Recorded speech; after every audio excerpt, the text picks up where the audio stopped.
And the three participants in our next conversation, they carry with them many titles: board chair, founder, mayor, son, grandson, and mother. But at their heart, they are civic-minded servant leaders that very much embody this notion of service, of scholarship, of humble leadership, and of impact. And more than anything else, when you think about each of these awardees, when you think about Marie, our co-founder and board chair, you see lives that are dedicated to improving the lives of others, and to being a part of something greater than themselves. So with that, I would like to invite Marie, Adrian, and Mrs. McCain to come out and join us as we initiate this conversation.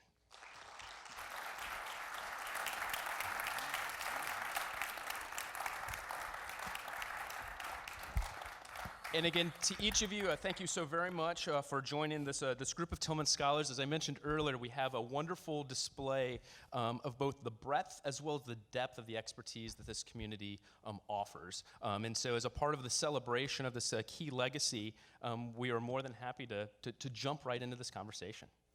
Great. So I'm going to be moderating today. Thank you guys for being here. I'm excited as well to have this conversation. I know it's something that we talk about a lot, the team at the foundation, and we talk about this group of scholars and really the opportunity that we have with all of you coming up in positions of leadership within your given fields, and how can we contribute to this concept of civil discourse and how we go about problem solving and conduct ourselves as leaders in our communities, and how that can have an impact. So thank you guys both for being here. I guess we'll start out with the campaign, Cindy. So to commemorate the first anniversary of your husband's passing, you guys launched this campaign. And what was it that made you decide to take this on? Well, first of all, if I may, I'd like to thank you for what you do. I know all of you know how hard Marie has worked, and everyone else involved in this, but they're very special people in Arizona to us, so I'm just grateful to be here and be a part of this, and just let you know how proud we are of you. This Acts of Civility was launched primarily out of frustration and out of at least my inability to really concretely understand what the hell is going on, to be honest with you. And so I felt that it was about time that we did something to at least bring into focus the fact that civility is nearly non-existent right now in politics. And so Acts of Civility, it was a small thing that I started. It has actually become quite large now, which is wonderful. But those of us that are in a position to at least talk and reach people, talking about civility, not only in politics, but in daily life, is extremely important. Words matter. Words matter. Yeah, definitely. And I know in your op-ed that you wrote, you talk about this concept of the statesman, right? Which I feel like is somewhat lost in politics today. And as we have scholars that are coming up in politics and, young people with that aspiration, how do we sort of reinvigorate that concept and bring it back? I think it starts at the beginning. I think, like me and others, I have encouraged other people for either with how they believed in my husband or just the fact that they're frustrated to get involved. Use social media to your advantage. Post Acts of Civility, and it can be anything. It can be, whatever you view as something that either helps somebody else or is kindness bestowed on someone who's perhaps less fortunate. But do it. It's a very organic beginning, and the more of us that say that we are no longer going to tolerate civil disobedience or civil acts that are using words to be harsh or anything else, the better off we are. So it's really up to all of you and others like you to help me keep this momentum going with this. Yeah, I mean, we were talking in the back there just how much social media has changed politics, and there is this real opportunity though to use it for good, right? I mean, it is a powerful tool, and so I think it's great that that's the focus that you put on the campaign, because instead of saying social media is bad, let's kind of flip that on its head and use it for flip a it. powerful tool that it can be for and good. Also, don't tolerate it when you see something that should not be posted, or perhaps is harsh or disagreeable in some way. It's not about hating the other guy because he disagrees. It's not. Disagreement is what we are all about. It's what freedom and democracy is all about. To agree to disagree doesn't mean you hate them or they should hate you because you disagree. It's just, there's no room for that in our democracy. We're better than that. We're much better than that. So Adrian, as being relatively new to politics, what's been surprising to you, or what have you seen that sort of goes along with this that's been not what you expected? Because everything is surprising to me in this job. The things that you campaign on, I've campaigned on public safety and economic development and trying to utilize technology. You think about those things when you say, all right, my day-to-day is going to be built around this agenda. For instance, I would say in my first couple of months of office, what really defined a majority of my time is actually climate change. So we had a year's worth of rain in the first 4 months when I was in office, and that damages our infrastructure, it shuts down construction, our citizens are constantly worried about flooding, so you just don't really anticipate those things arising. But it's interesting as well that you bring up social media and the impact that social media has on politics and just city services as well. I can say politicians, politics, our communities get no help from Silicon Valley. It is very much going to take us to start to share those positive posts, to post those positive posts in order for us to change that dialogue. One thing that I noticed we take a lot of our cues from national politics. We watch CNN and we watch Fox News, and we will hear the craziest rhetoric coming out of DC. But a lot of people in DC don't have to live in the neighborhoods, and they don't have to really deal with that collateral damage day to day. Myself and my city council members, even if we disagree about something, we have to, I shouldn't say we have to, but we remain civil because we might see that person and their family at a football game 2 days later. And I think that's what's lost is people, in Silicon Valley, is some people in DC that don't have to deal with the collateral damage of the rhetoric or the tools that they put into our community. So at the local level, I'm having to not just pursue my agenda that I thought I was coming into office with, but I'm also having to try to mitigate as best as possible some of those outside forces.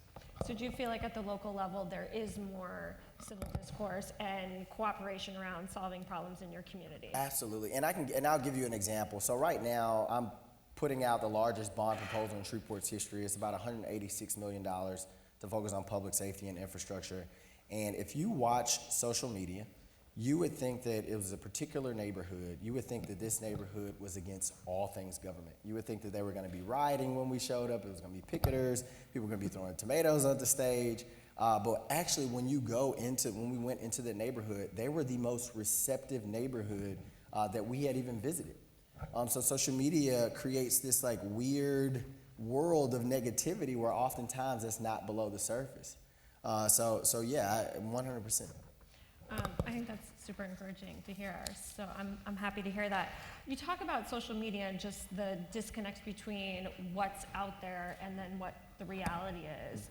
Has that changed, being more of a public figure now, has that changed the way you engage?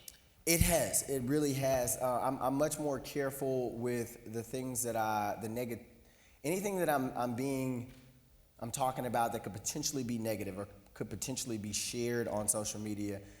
Because the algorithms, people like sensationalism. Even if they don't necessarily agree with it, somebody will still share a post or do something, or click on something just to see exactly what's going on. So I'm very, very careful when I put something out, and I make sure that I'm doing it in a constructive manner and also encouraging others as well. Because once it's out there, like I said, once it gets into that space, it can be construed and multiplied to a much, much more negative thing. So both of you are focused on such incredible work, and there are so many issues that are out there, and I know for our Tillman scholars as well, there's so many things that they can focus on. So I'm just curious for each of you, Cindy, what is it that inspired your focus on human trafficking? And I know through the McCain Institute, you guys have a lot of different initiatives. Why those issues, and how do you approach them?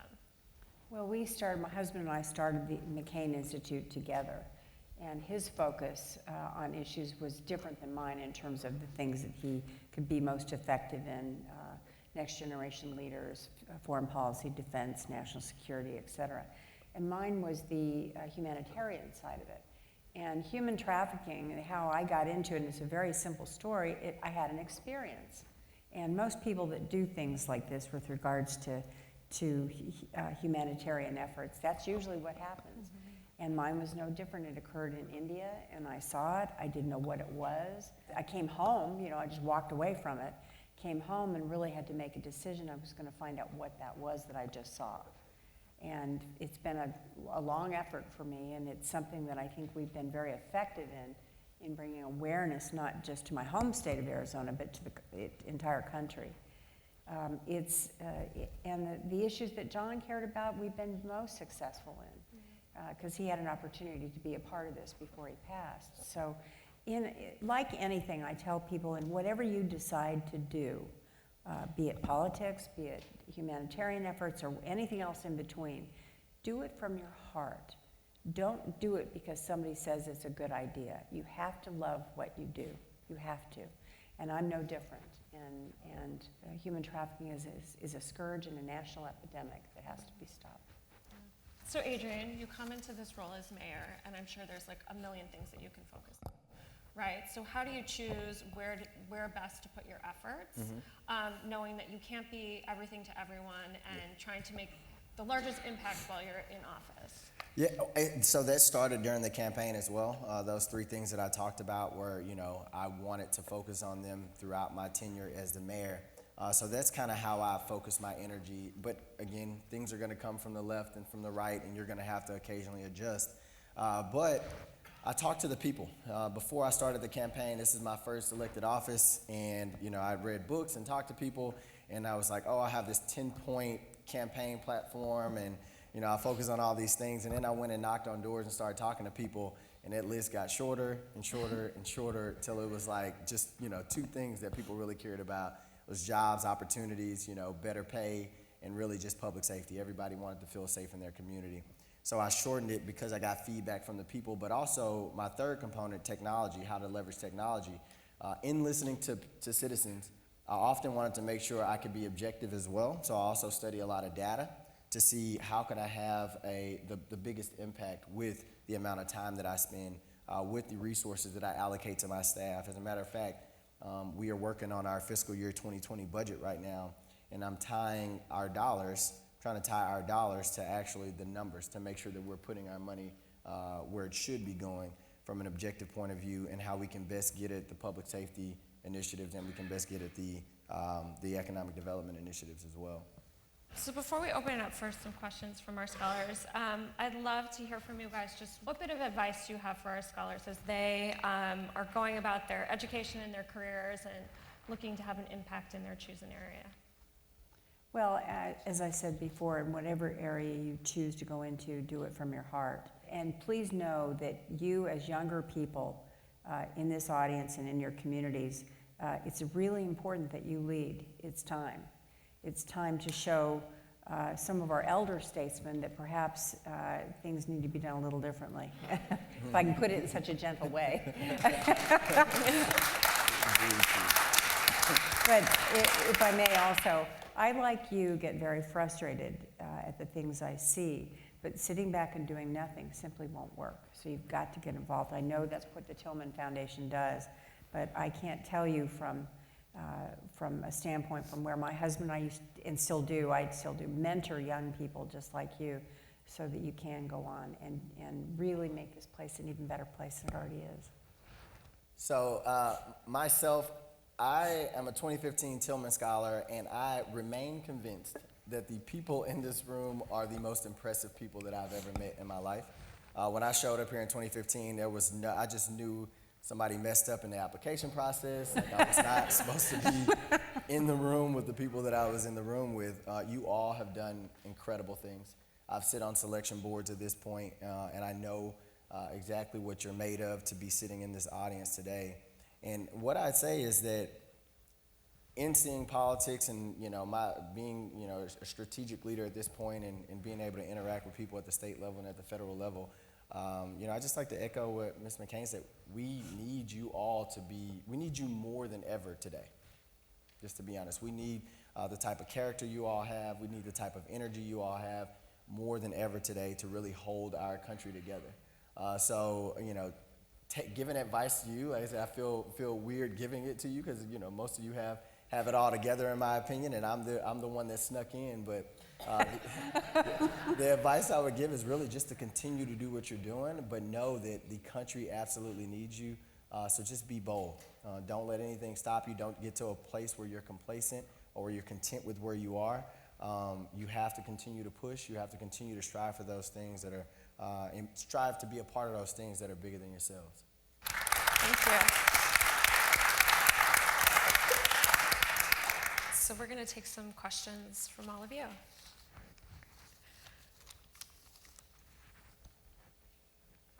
Hi, Natasha Ryan. I'm 2018 Tillman Scholar.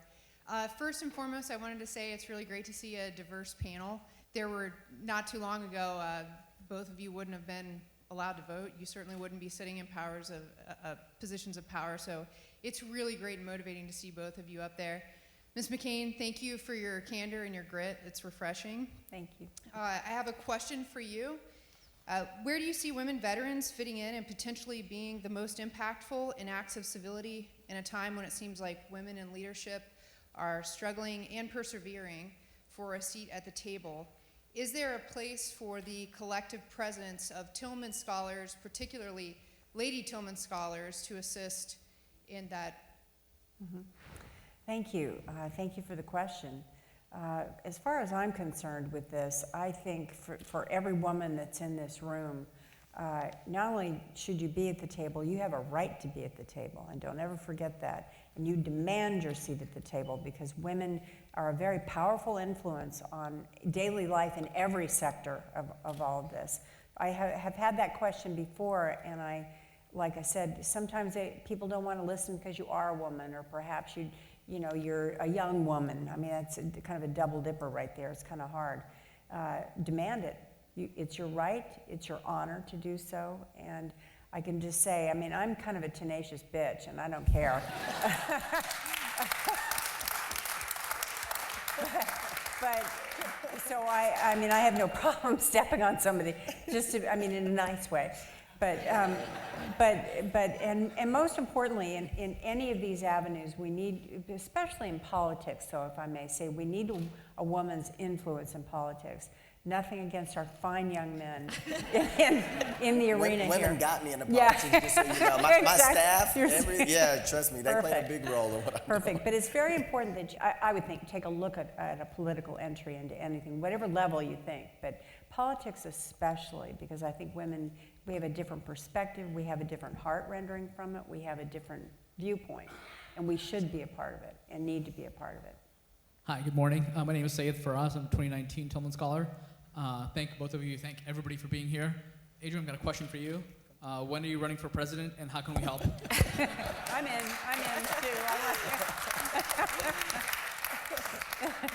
too. I'm super humbled by that, but I need to get this mayor thing right first, and then I'll let you know. So you're saying it's the work. We'll see. We'll see. Hi, I'm Christine Peterson. I'm a 2017 Tillman Scholar. I wanted to ask, you mentioned climate change being one of your main issues, and I know that's because this directly affects the people in your town, but it's also a highly politicized issue, and so I'm wondering, I know sometimes they just try to change the words to resiliency, and then they think both sides will be on board, but I'm wondering how you've dealt with that and how you've pushed forward on topics that are innately polarized. Yeah, so it just brings me back to the point that being the mayor, I'm not working within a silo. One of the big issues with Shreveport and the water that we get is that the Red River is where all of our water drains into. But the Red River, we dammed it about a decade ago, and sediment has been collecting at the bottom of the Red River to where it floods easier. So what we need to do, I need federal funds to dredge the river so that we can kind of drop the river and it'll help us out. I also need some federal funds in other places, and I need our federal delegation to help us recalibrate the flood zones, because we've been building, urbanization has built into what is now flood zones. So I need to reach out to our federal delegation. So you're right. If our federal delegation in Louisiana is, a lot of them don't acknowledge climate change and don't acknowledge the importance of it. So it's very hard to work with some members versus others, and I'm not saying that nobody has helped, but it's very difficult to get those federal resources to help us with the problem if we have, politicians, if we have leaders that don't acknowledge it. So I can talk about it all day, I can scream at the top of my lungs, I will work with anybody that I can, but we can't afford to do the type of measures that we need to take in Shreveport based off of my budget. I guess to answer your question more directly, I'm not going to couch my words or going to ignore it or use words like resiliency.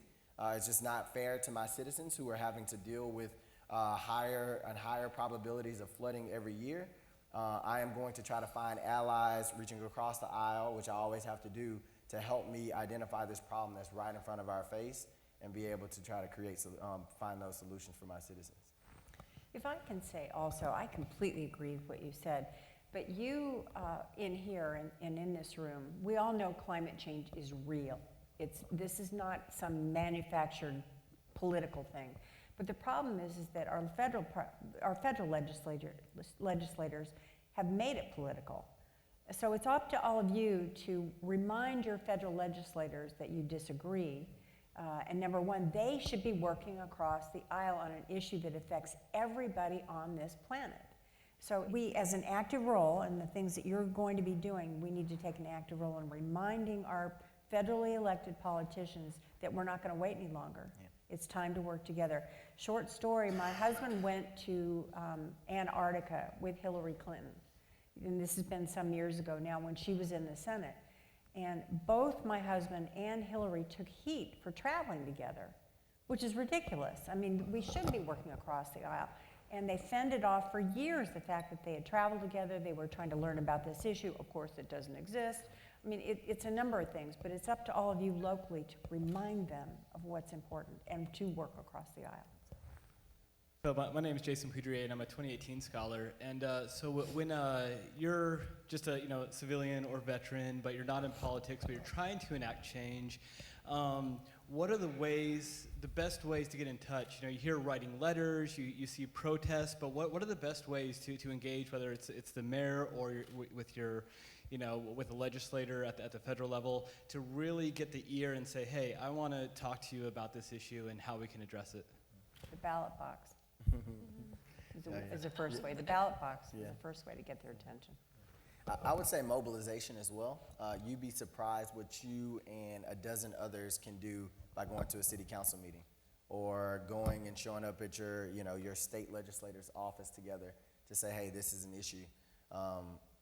Email is okay.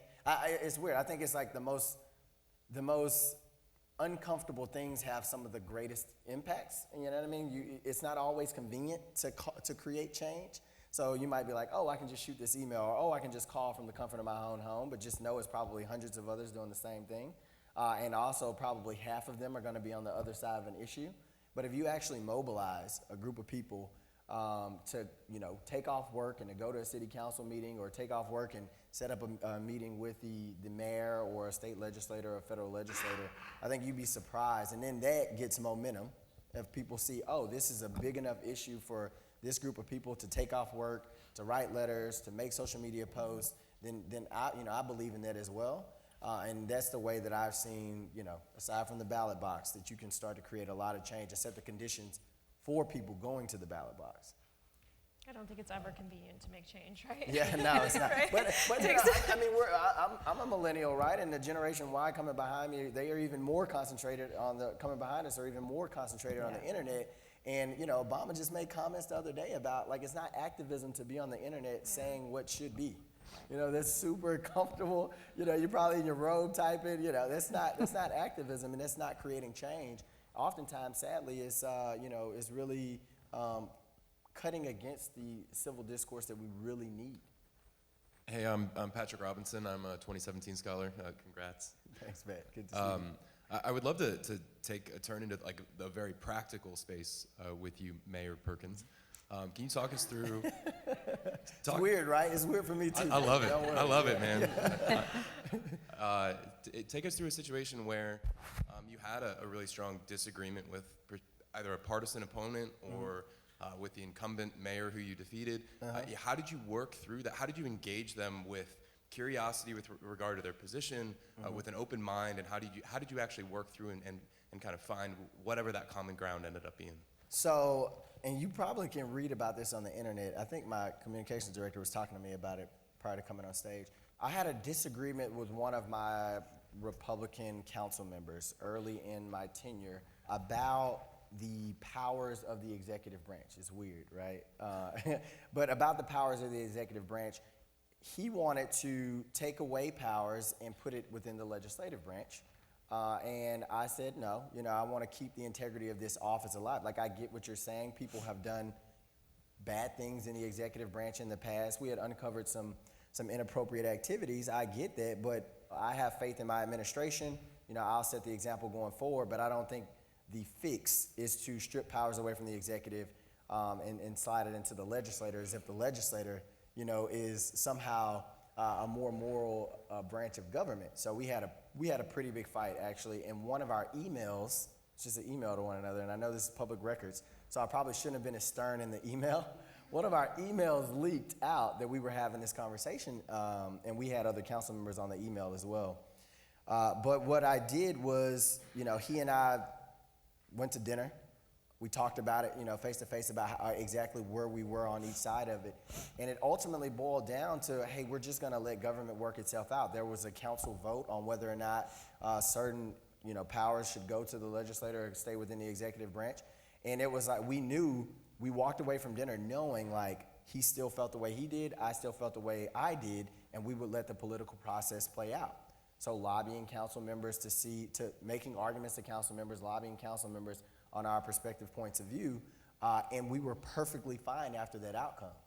Fortunately, I won, but but we're perfectly fine after that. I mean, I did a Veterans Day speech at the Shreveport Bar Association event the other day, and he was one of the first, that came up, shook my hand in the room.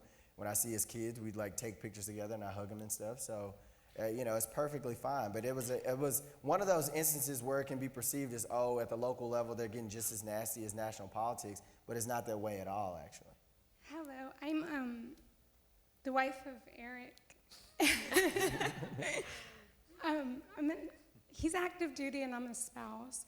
And my question is, how do we have those hard conversations within the spouse circle to create the safety that military families need, and we're losing with that lack of unity and with that not being able to work across the aisles?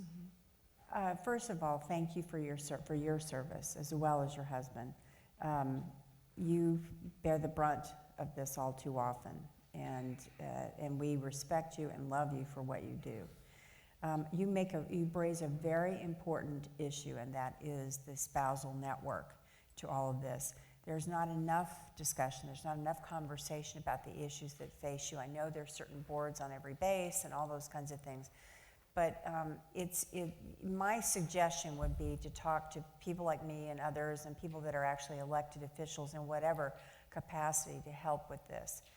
It is important, and it's time to demand it as well, because safety is a big issue, not just on domestic basis, but on our bases that are around the world too. And most importantly, making sure that your children feel safe. I mean, that's the whole reason. I mean, I understand where you're coming from. Safety is a pretty big deal, having been married to someone who was in the Navy, and then of course I have 2 sons and a daughter-in-law that are active duty now too. So I get it, and I understand it. And please let me know how I can help, or please we'll hook you up with somebody. I'm happy to be a part of helping you with this. Hi, Adrian Perkins. I'm a 2014 scholar. I just want to first thank both of you for joining us and sharing your insights and what you're doing in your communities and in our nation. Is greatly appreciated, and I love your tenacity and grit. It's amazing to see. It can be annoying. No, I can be too. I think we all can be. Adrian, we've spoken in the past, and I've watched your journey through your election and been a very far supporter. And we live in very similar cities, you at Shreveport, me in Baltimore. And as a future physician and scientist, I want to know how other disciplines can help further the mission and help make our individual cities better. Adrian, good to see you as well. And just to give you all some perspective, I was like number 3 on Adrian's within this organization. Adrian was like number 1, and Adrian Kinsella was number 2, and I was like down in the podium, in the totem pole. So, like I said, again, it's an honor to be here today. It kind of steals the thunder from some remarks I'm going to make later in my speech. But honestly, when doctors and nurses and those in our medical profession, they take the time to really connect with their patients. They take the time to volunteer at clinics. They take the time to host health workshops in communities. Our communities become healthier. And healthy communities is a big part of all of this. So everybody has a role to play. And I really hate, all of us in this room have worn uniform, have been married to somebody in the uniform. And I really hate when our society narrowly defines service to just those in uniform. It's a burden that we can't possibly carry on our own. We need to somehow, when we're talking to civilians, we need to somehow let them know, hey, the greatest way to honor me is not giving up your seat on a plane or telling me, oh, I appreciate your service. Like, the greatest way to really show veterans, to really honor veterans, is to go out into your communities and hold together that American fabric that we're out fighting for. Like, that's the greatest way to do it. And no matter what profession you're in, again, trying to be a part of something that's greater, something that's really going to get at that and make your community stronger, make your state stronger, make this country stronger. Hi, my name is Jonathan Yellowhair, and I'm a 2018 Tillman Scholar. I'm actually from Flagstaff, Arizona. Fabulous. Isn't it? I love it. So I love it. Yeah, me too. So I have a question. Recently, I was reading some research, and it was indicating that Arizona is in the top 3 for the highest statistics in regard to missing and murdered Indigenous women in the United States. Mm-hmm. So in regard to that, I'm wondering, in your work with human trafficking, what is being done on your part, or what have you seen been done on your part of action within our state of Arizona with missing and murdered Indigenous women, which is becoming a huge movement in the United States? Thank you, and I'm happy to see a good Native American within the foundation here. Congratulations. We work very hard now. We have, with regards to the McCain Institute and the movement of human trafficking in general, we recognize exactly, because of people like you, we recognize that there was a huge outcry for the fact that there were so many missing Indigenous women. As you know, we've instigated Amber Alerts up there, which helps with some of it, but not nearly enough. The reporting aspect of it, and the aspect of including like Navajo police and all the other services that are available up there, is very important. Educating the police as to exactly what to look for also. And that's a large part of this movement anyway on human trafficking. And then most importantly, reporting from within the community. That helps us. I was part of a group that found a Navajo girl that had been, not physically found her, but read it on the internet, that a Navajo girl that had been trafficked off the Navajo Nation and wound up in Papua New Guinea. And we found, we discovered it on the internet because they wrote about it on there. It's not tolerating, it's up to all of us not to tolerate this anymore. Navajo women, or any women, are not disposable. And that's kind of how this issue's been treated, making sure that our male community understands that this is trafficking, this is a crime, this is a human rights violation. It's all the other descriptive ways that we can talk about it, and that's what I'm trying to do right now. And you have a great supporter in Heidi Heitkamp, former senator from North Dakota, who is big into the Indigenous women and the disappearances. So please know there are people out there that get it, that understand it, and we're really working hard to try to stop it. Hi, Emily Baylog. I'm a 2018 Tillman Scholar. Thank you for being here. I was just wondering how, when you go through the political process, how did you handle those negative kinds of comments and personal attacks and things like that? That's one thing that's always kind of pulled me away from wanting to actually spur policy change as a politician rather than a scientist. So I'm just curious about how you navigate those personal attacks, family attacks, things like that. I have very thick skin, I'll say that. Like, I don't really, my entire life. So my background, I grew up in a low-income area. My mother raised me and my two older brothers, like just by herself. High-crime neighborhood. And I heard a lot of nasty things when I was growing up about where I would be when I grew up. So you develop a lot of thick skin. You become very resilient and kind of focused on what you want to accomplish. Also, my time in the military, I transitioned out of the military in 2015, and I went to law school. And I'll say I considered them like fake bullets, and that's a lot safer than the real bullets that I was experiencing when I was in the military. It kind of keeps, like, somebody saying something nasty about you isn't going to kill you. It's just a part of the process. So that's the way I get over it. But this is something that I would tell everybody thinking of running for office to consider with those nasty comments. And I haven't had to deal with it myself, but it's something that I kind of brood over and I think about when the time comes for me, is the impact on the family around you. Like, that's the part that I couldn't imagine if I had a kid going to school that would hear, one of my nastiest opponents, something that one of my nastiest opponents would say about me. Like, my mom and my brother live in Shreveport, and they were a part, they clearly saw the campaign up close and personal, and they would hear things, but I know these are very strong people, and, they dealt with it well. But that is something that you should consider, again, somewhat of that collateral damage of running for public office. And I can't say that that's something you should take lightly at all, even if you yourself can handle the negativity.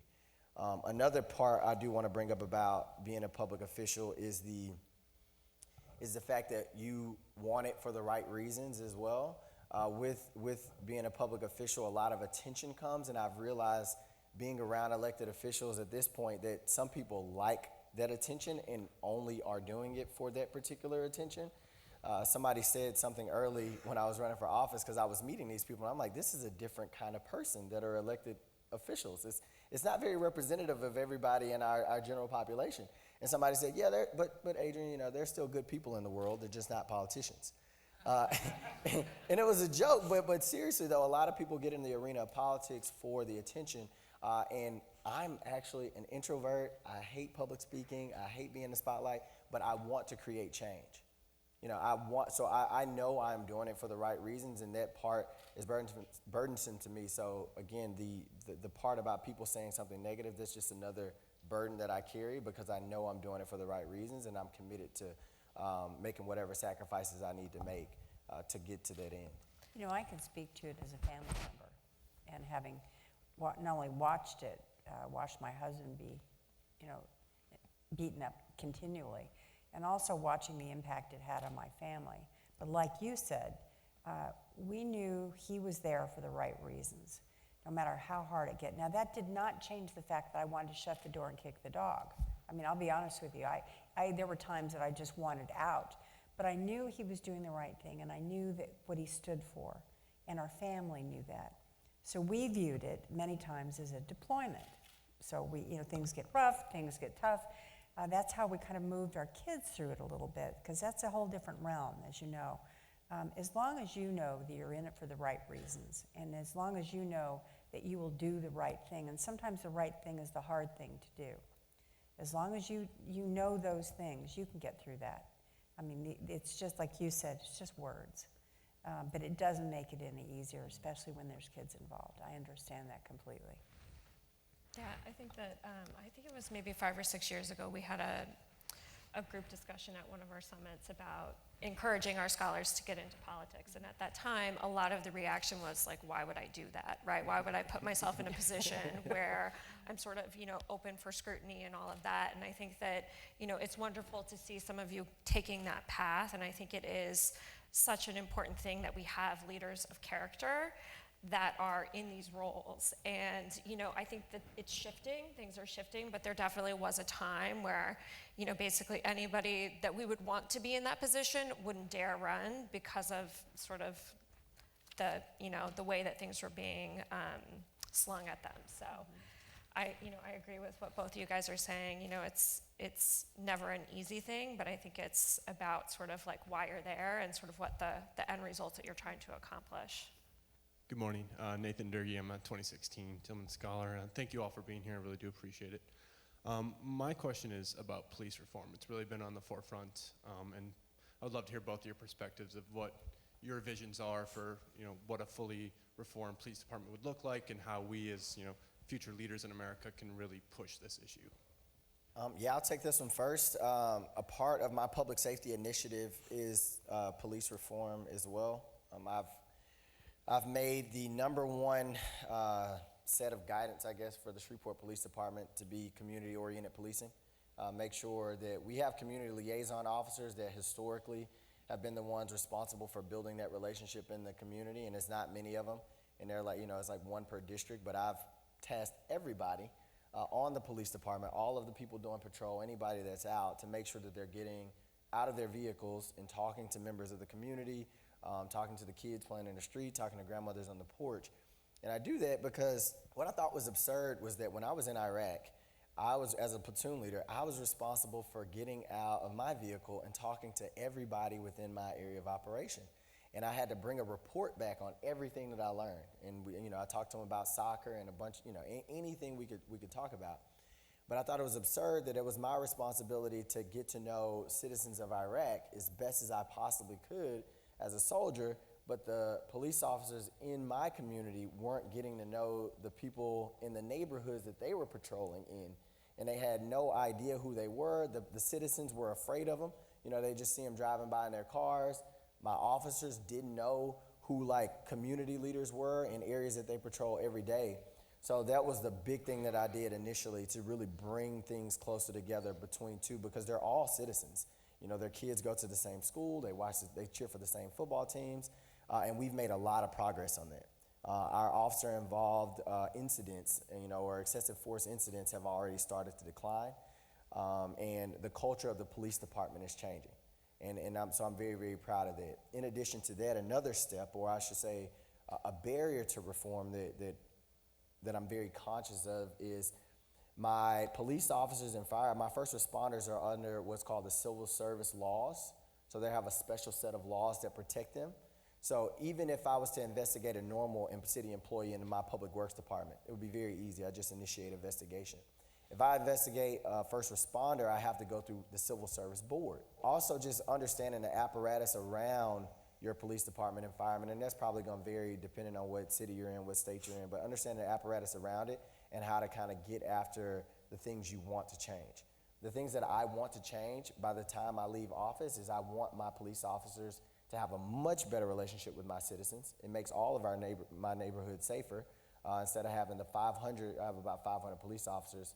Having those 500 sensors, at that point, I've transformed it to 200,000 sensors in our neighborhoods if people see something wrong. And I also want to make sure that we have a culture within our police department of service and being guardians, rather than just going in and using a hammer every time that something comes up. I'll add something to that, because I work under the lens of human trafficking with the police departments in Arizona.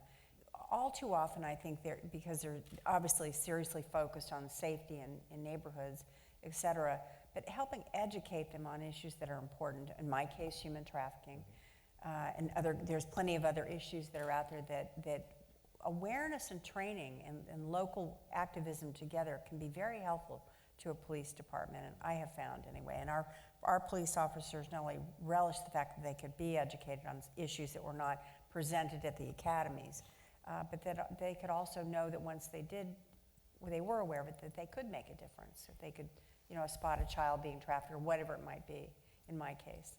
So community involvement, as you said, and community interaction is very important, I believe, in helping to shape a better police department. Yeah. I'll tell a quick story. I met with the mayor, before I took office, I met with the mayor of Shreveport 3 mayors ago, a guy named Mayor John Hussey. And he told me, he said, Adrian, if I can give you any advice, he's like, this is just advice. He's like, but I spent 8 years trying to reform the civil service laws within the Shreveport Police Department. So the civil service laws, by the way, is state delegated. It's state law that create the civil service laws. And you can some communities create carve-outs. So there'll be a law passed that says, in the city of Shreveport at the state level, but you can create a carve-out for your community. And he said, I spent 8 years trying to change the civil service laws, and I got nothing done. He said, if I was to give you any advice, don't touch it, focus on the things that you can change. So hearing it that early on definitely let me know that I had a mountain to climb with this. So that's kind of some of the reasons why I made sure I started to focus on the cultural things that I did have influence over. And as far as changing those laws, it would be a much slower and much slower road, much steeper mountain to climb to get those changed. Hi, I'm Wayne. I'm a 2014 scholar, and thank you all so much for coming here. And I see that to some degree, each of you possess something that the audience needs, in that you've been entrepreneurial in helping things that you care about become more understood and practiced, and you've been cooperative in getting others to support you and work with you. And so knowing that your audience here is in many ways trying to do a similar thing, what do you think has contributed to your success at being entrepreneurial and cooperative to others? And what advice would you give the audience on those things? Yeah, I'll say what's helped me become entrepreneurial was the diversity of my experiences. In leaving the military and going to law school taught me a completely different way to think. And don't get me wrong, I was thoroughly immersed in the military. I was an artillery officer, so learning just, the tactical components of it. I was an operations officer in Afghanistan. I was in an S3 spot when I was a captain, so learning the operational aspects of it, and just learning kind of just procedures and how to be in standards, and those things helped a ton. And then getting to law school and understanding our legal structure within the country and understanding how authority is generated from the Constitution throughout. Everything just comes from the Constitution. And learning that. And when I was in law school, I actually started a company when I was in law school as well. And that's the benefit of being up there in Boston. It's something that I could have never done. I don't think I could have done anywhere else, but I got on the phone one night and I got a CTO that went to MIT. I got a CFO that went to HBS, and I had general counsel that was at the law school with me. And I created a company while I was in law school that competed in some entrepreneurial contests. I pull on all of those experiences in the mayor's office. I worked at a private law firm. As a matter of fact, it's somewhat headquartered here in Chicago, Sidley, Austin. So I'm young, but I've had a very diverse amount of experiences that I pull from all the time in the mayor's office, because you see so many different problems. And I'm reading a book right now by Dave Epstein called Range. And I couldn't have made probably half the audience is reading it, because he talks about the Tillman Foundation throughout. Yeah, he was at our summit. Yeah, exactly. Exactly. But I couldn't agree with him more. I really couldn't agree with him more. I think I'm as effective in office as I am because of the diverse amount of experiences that I had. And it goes back to even when I was a child. When I'm talking about public safety and I'm looking at initiatives, I still think about, growing up in that, high crime area. I still think about what those kids are going through and the traumas that they're taking to school because they heard gunshots ringing out all night. So it's every experience throughout your life, you're going to take into those strategic leader positions, whether you're starting a company, whether you're a doctor. So really try to stay as broad as possible. Get to know, just because don't just talk to the doctors that are here at the Tillman Foundation, because you're going to medical school. Talk to the person that's going to law school. Talk to the person that's getting an engineering degree. And you can take that breadth of experiences, and you'll be surprised at where that comes in handy later in life. I think for me, it was a little bit different. I was 25 years old when I married my husband. So I grew up, literally kind of grew up in the arena.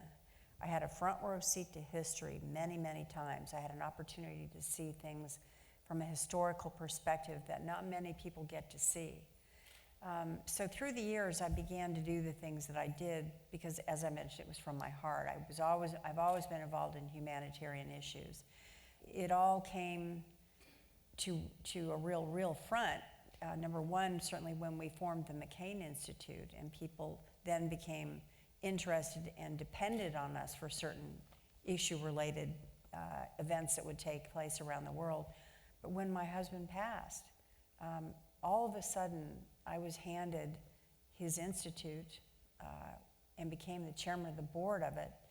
And I knew I could do one of two things. I could either kind of just take it along and keep going, or I could make it even better than what we talked about and what we dreamed of. And that means keeping his legacy alive.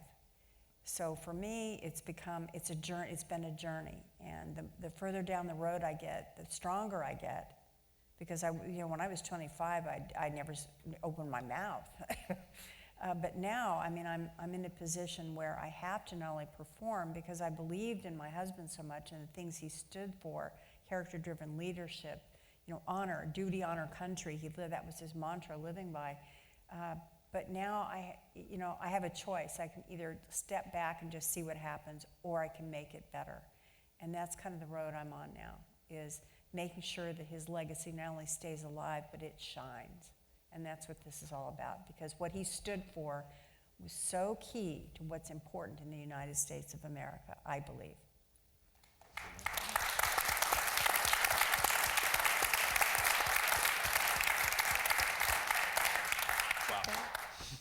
Mr. Mayor, Mrs. McCain Marie, thank you so very much for this dialogue. Mrs. McCain said earlier, words matter, and I think words of gratitude, at least from this community, in terms of what everyone shared within this session, cannot be overemphasized. So for this conversation and for this dialogue, thank you very, very much. Let's have another round of applause for participants as they exit the stage.